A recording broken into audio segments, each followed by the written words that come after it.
അധികാരത്തിൽ വന്നാൽ വഖഫ് ബില്ല് റദ്ദാക്കും. ഇതായിരുന്നു കോൺഗ്രസിന്റെ മഹാഗഡ്ബന്ധൻ സഖ്യത്തിന്റെ പ്രധാനപ്പെട്ട ഇലക്ഷൻ വാദം. മഹാസഖ്യത്തിനുണ്ടായ തിരിച്ചടികളിൽ ഏറ്റവും പ്രധാനമായതും ഈ അമിതമായ മുസ്ലിം പ്രീണനം നടത്തി എന്നുള്ളതുകൊണ്ടാണ്. ഇലക്ഷന് ശേഷമുള്ള വിശകലനത്തിൽ ഇന്ത്യ ടുഡേ ഉൾപ്പെടെയുള്ള മാധ്യമങ്ങൾ ഇത് ചൂണ്ടിക്കാട്ടുകയും ചെയ്യുന്നുണ്ട്. സമത്വത്തിനും സ്വത്തിനുമുള്ള പൗരന്മാരുടെ അവകാശങ്ങളെ ലംഘിക്കുന്ന വഖഫ് ബിൽ ഭരണഘടനാ വിരുദ്ധമെന്നാണ് മഹാസഖ്യം വിശേഷിപ്പിച്ചത്. പക്ഷേ ഇത് മറുഭാഗത്ത് വലിയ തോതിൽ ധ്രുവീകരണമുണ്ടാക്കി. OBC-കാർ അടക്കമുള്ള ഹൈന്ദവ വോട്ടുകൾ NDAക്ക് അനുകൂലമായി വീണു. RJD നടത്തുന്നത് മുസ്ലിം പ്രീണനമാണെന്ന് പറഞ്ഞ് എളുപ്പത്തിൽ ഹൈന്ദവ വികാരം ആളിക്കത്തിക്കാൻ BJPക്ക് ഇതിലൂടെ സാധിക്കുകയും ചെയ്തു. RJD കോൺഗ്രസ് സഖ്യത്തിന് മുന്നോട്ട് വയ്ക്കാനുള്ളത് ജാതി രാഷ്ട്രീയം തന്നെയാണ്, അതിൽ സംശയമില്ല. മുസ്ലിം യാദവ വോട്ടുകളുടെ ഏകീകരണമാണ് അവരുടെ MY വോട്ട് ബാങ്ക്. എന്നാൽ NDAയുടെ MY ആണ് വർക്കായത്. RJD വെറും യാദവ പാർട്ടിയാണെന്ന പ്രചരണവും മറ്റു സമുദായങ്ങൾ അവർക്കെതിരെ ഇടയാൻ കാരണമായിട്ടുണ്ട്. OBC പൊളിറ്റിക്സ് ശക്തമായി കളിക്കാൻ എന്തായാലും മോദിക്കും നിതീഷിനും കഴിയുകയും ചെയ്തു. അതോടൊപ്പം സ്ത്രീകൾക്ക് 10,000 രൂപ അക്കൗണ്ടിൽ നൽകുന്നതെന്ന് പോലുള്ള ജനപ്രിയ നടപടികളും NDA പിന്തുണച്ചിട്ടുണ്ട്. മുസ്ലിം വോട്ടർമാർ കോൺഗ്രസിൽ നിന്നും തീർത്തും അകന്നിരിക്കുന്ന സാഹചര്യമുണ്ട്. 1990 വരെ ഈ കോൺഗ്രസിൽ സുഭദ്രമായിരുന്ന മുസ്ലിം പിന്നാക്ക വോട്ടുകളുടെ 1% പോലും ഇപ്പോൾ ഈ പാർട്ടിക്ക് ഹിന്ദി ബെൽറ്റിൽ നിന്നും ലഭിക്കുന്നില്ല എന്നതാണ് സത്യം.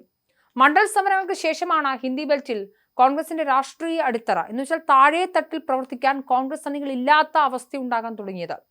ബാബറി മസ്ജിദിന്റെ തകർച്ച അതിനെ ഒരു അർത്ഥത്തിൽ പറഞ്ഞാൽ പൂർണ്ണമാക്കുകയും ചെയ്തു. മതം ഉപയോഗിച്ച് ജാതി കൂട്ടായ്മകളെ തകർക്കുക എന്ന BJP തന്ത്രം ശരിക്കും കോൺഗ്രസിനെ ബാധിച്ചു.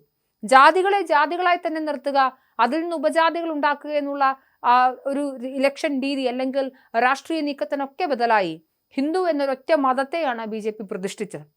ഇത് യഥാർത്ഥത്തിൽ ഒരു ഐക്യം ഉണ്ടാവുകയും വോട്ടിൽ ഒരു ഏകീകരണം ഉണ്ടാക്കാനും BJPക്ക് സാധിച്ചിട്ടുണ്ട്. ഇതിനെ രാഷ്ട്രീയമായി അതിജീവിക്കാൻ കോൺഗ്രസിന് ഇതുവരെ കഴിഞ്ഞിട്ടില്ല. പ്രതിപക്ഷ സഖ്യം അതായത് മഹാഗഡ്ബന്ധൻ അധികാരത്തിൽ വന്നാൽ വഖഫ് നിയമം ചവറ്റുകുട്ടയിൽ എറിയുമെന്നാണ് RJD നേതാവ് തേജസ്വി യാദവിന്റെ പ്രസ്താവന വന്നത്. BJPയിൽ നിന്നും ശക്തമായ വിമർശനത്തിന് ഇത് ഇടയാക്കിയിട്ടുണ്ട്. വഖഫ് നിയമത്തിന്റെ ഇരകളായി വരുന്നത് സത്യത്തിൽ മുസ്ലിങ്ങൾ കൂടിയാണെന്നുള്ള ഒരു ബോധ്യം പോലും ഇവർക്ക് ഉണ്ടായിരുന്നില്ല. മെറിറ്റിന്റെ അടിസ്ഥാനത്തിൽ കാര്യങ്ങളെ വിശകലനം ചെയ്യാനോ രാഷ്ട്രീയ തീരുമാനങ്ങൾ എടുക്കാനുള്ള ബുദ്ധി കോൺഗ്രസിന് ഉണ്ടായിരുന്നില്ല, അല്ലെങ്കിൽ ആ മുന്നണിക്കുണ്ടായിരുന്നില്ല. RJD ശരിയായ നിയമം നടപ്പിലാക്കാൻ ആഗ്രഹിക്കുന്നുവെന്നും ഇന്ത്യൻ ഭരണഘടനയെ അപമാനിക്കുന്നുവെന്നുമാണ് BJP അതിന് മറുപടിയായി പറഞ്ഞത്. മുസ്ലിങ്ങൾക്ക് പൂർണ്ണ സംവരണം വേണമെന്ന RJD മേധാവി ലാലു പ്രസാദിന്റെ വാദത്തെയൊക്കെ BJP അപലപിക്കുകയും ചെയ്തിരുന്നു. മതത്തെ മാത്രം അടിസ്ഥാനമാക്കി സംവരണം സാധ്യമല്ല എന്ന് പറഞ്ഞുകൊണ്ടാണ് അവരതിനെ പ്രതിരോധിച്ചത്. അതായത് മുസ്ലിം വോട്ട് ബാങ്കുകളെ തങ്ങളിലേക്ക് അടുപ്പിക്കാൻ വേണ്ടി പറഞ്ഞതൊക്കെ യഥാർത്ഥത്തിൽ മഹാഗഡ്ബന്ധൻ അല്ലെങ്കിൽ കോൺഗ്രസിന് തിരിച്ചടിയാവുന്ന കാഴ്ചയാണ് ബീഹാറിൽ വന്നത്. മാത്രമല്ല ഈ വോട്ടുകൾ അത് കൃത്യമായി BJPയുടെ അക്കൗണ്ടിൽ പോയി വീഴുകയും ചെയ്തു. മുസ്ലിം പ്രീണനം പോലെ തന്നെയാണ് യാദവ പ്രീണനവും നടന്നത്. ഒരു കാലത്ത് ദേശീയ രാഷ്ട്രീയത്തിലും സംസ്ഥാന രാഷ്ട്രീയത്തിലുമൊക്കെ പ്രബല ശക്തിയായിരുന്ന കോൺഗ്രസ് ഇപ്പോൾ ബീഹാറിൽ ചരിത്രത്തിൽ തന്നെ ഏറ്റവും മോശമായ അവസ്ഥയിലൂടെയാണ് കടന്നു പോകുന്നത്. പലപ്പോഴും സംസ്ഥാനത്ത് 3ാം സ്ഥാനത്തേക്ക് പാർട്ടി പിന്തള്ളപ്പെടുകയാണ്. ഈ ഇലക്ഷന്റെ റിസൾട്ട് അന്തിമമായാൽ കോൺഗ്രസിന് ഒരു സീറ്റെങ്കിലും നേടാൻ സാധിക്കുമോ എന്നറിയാൻ സാധിക്കുകയുള്ളൂ. എന്തായാലും 1990-ൽ മുഖ്യമന്ത്രിയായിരുന്ന ജഗന്നാഥ് മിശ്രയുടെ കീഴിലാണ് സംസ്ഥാനത്ത് കോൺഗ്രസ് പാർട്ടി ശക്തമായ സാന്നിധ്യം അറിയിച്ച ഒരു കാലഘട്ടമായിരുന്നു. പക്ഷേ പിന്നീട് ചരിത്രം മാറി, ചിത്രം മാറി.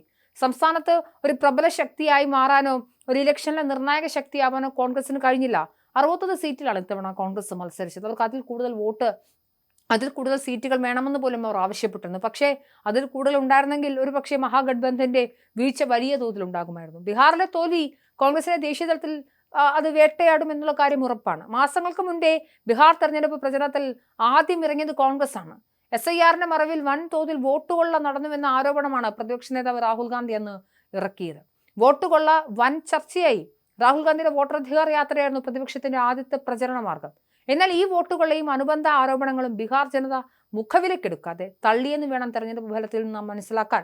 ഹരിയാന ഉൾപ്പെടെ കൂടുതൽ സംസ്ഥാനങ്ങളിൽ വോട്ടുകൊള്ള ആരോപണം കോൺഗ്രസ് ഉയർത്തവേ ബീഹാറിലെ തിരിച്ചടി കോൺഗ്രസിനെ തളർത്തിക്കളഞ്ഞിട്ടുണ്ട്. എന്തായാലും ഇതിൽ നിന്നെങ്കിലും ഈ രാഷ്ട്രീയ പാർട്ടി പാഠം പഠിച്ചാൽ മതിയായിരുന്നു.